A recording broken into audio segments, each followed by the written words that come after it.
Assalamualaikum warahmatullahi wabarakatuh. Saya Ratu Afifah Safira NIM B10311919128 ingin menjelaskan materi tentang perubahan estimasi. Definisi unsur dalam laporan keuangan tidak semuanya diukur secara langsung, namun pengukurannya dengan diestimasi. Penggunaan estimasi yang rasional adalah bagian dasar dalam penyiapan laporan keuangan. Untuk melakukan estimasi entitas, menggunakan informasi yang tersedia dan andal. Beberapa contoh estimasi yang digunakan dalam penyusunan laporan keuangan tersebut. Yang pertama ada piutang tak tertagih, yang kedua ada masa manfaat, metode depresiasi dan nilai sisa pada aset yang didepresiasi atau diamortasi. Yang ketiga ada liabilitas garansi, yang keempat ada persediaan yang rusak, yang kelima ada masa manfaat beban yang ditangguhkan, dan yang terakhir ada nilai wajar aset keuangan dan liabilitas keuangan. Estimasi perlu direvisi jika terjadi perubahan keadaan yang menjadi dasar estimasi, atau munculnya informasi baru, atau bisa juga karena tambahan pengalaman perubahan estimasi akuntansi yang dihasilkan dari informasi-informasi baru serta perkembangan yang baru. Oleh karena itu, bukan dari koreksi kesalahannya. Perubahan estimasi akuntansi adalah penyesuaian jumlah tercatat aset atau liabilitas atau jumlah pemakan periodik aset yang berasal dari penilaian status terkini dan ekspektasi manfaat masa depan dan kewajiban yang terkait dengan aset serta liabilitas. Selanjutnya saya ingin memperjelaskan perlakuan akuntansi. Dampak perubahan estimasi akuntansi diakui secara prospektif dalam laporan laba rugi pada yang pertama, periode perubahan jika dampak perubahan hanya pada periode itu, atau yang kedua, periode perubahan dan periode mendatang.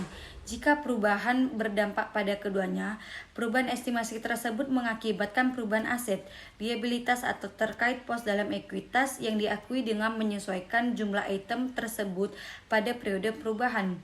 Penerapan prospektif artinya perubahan dilakukan pada tahun perubahan dan tahun setelah perubahan terjadi. Perubahan estimasi dapat terjadi hanya pada periode perubahan atau pada periode perubahan dan selanjutnya. Misalnya perubahan penyisihan piutang hanya berdampak pada periode terjadi. Nah, sementara perubahan masa manfaat, nilai sisa atau metode depresiasi akan mempengaruhi periode saat terjadinya perubahan dan periode berikutnya. Pada periode berjalan terjadi perubahan penghasilan atau beban akibat perubahan tersebut. Dampak pada periode berikutnya akan diakui pada laporan keuangan pada periode berikutnya. Selanjutnya saya ingin menjelaskan penyajian dan pengungkapan. Perubahan estimasi menyebabkan perubahan nilai yang diakui dalam beban atau pendapatan. Pos yang mengalami perubahan akan disajikan berdasarkan dasar perhitungan estimasi yang baru. Ketika disajikan laporan keuangan komparatif, pos yang berubah juga tidak perlu diterapkan untuk periode komparatif tersebut. Entitas mengungkapkan sifat dan jumlah perubahan estimasi akuntansi yang berdampak pada periode berjalan atau diperkirakan akan berdampak pada periode mendatang. Jika dampak pada periode tersebut mendatang tidak diungkapkan karena estimasinya tidak praktis, maka entitas mengungkapkan hal itu. Perubahan estimasi menyebabkan perubahan nilai, sehingga akan sangat mempengaruhi daya banding laporan keuangan.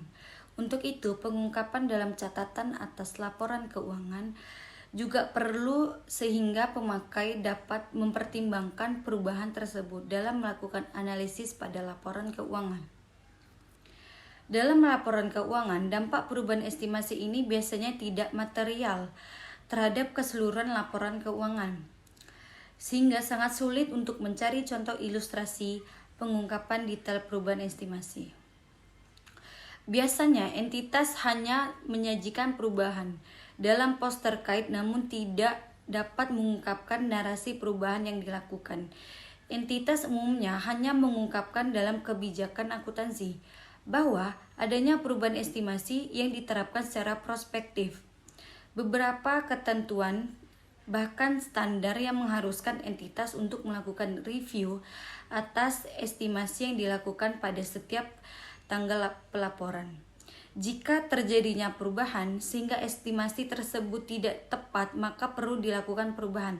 Misalnya, Pengungkapan kebijakan aset tetap menjelaskan bahwa masa manfaat ekonomis, nilai residu, dan metode penyusutan direview pada setiap akhir tahun dan pengaruh dari setiap perubahan estimasi tersebut yang berlaku prospektif. Sekian dari materi penjelasan saya. Mohon maaf apabila ada kesalahan kata dalam penyebutan materi, dan materi selanjutnya akan dijelaskan oleh teman saya Ade Arya. Waalaikumsalam warahmatullahi wabarakatuh.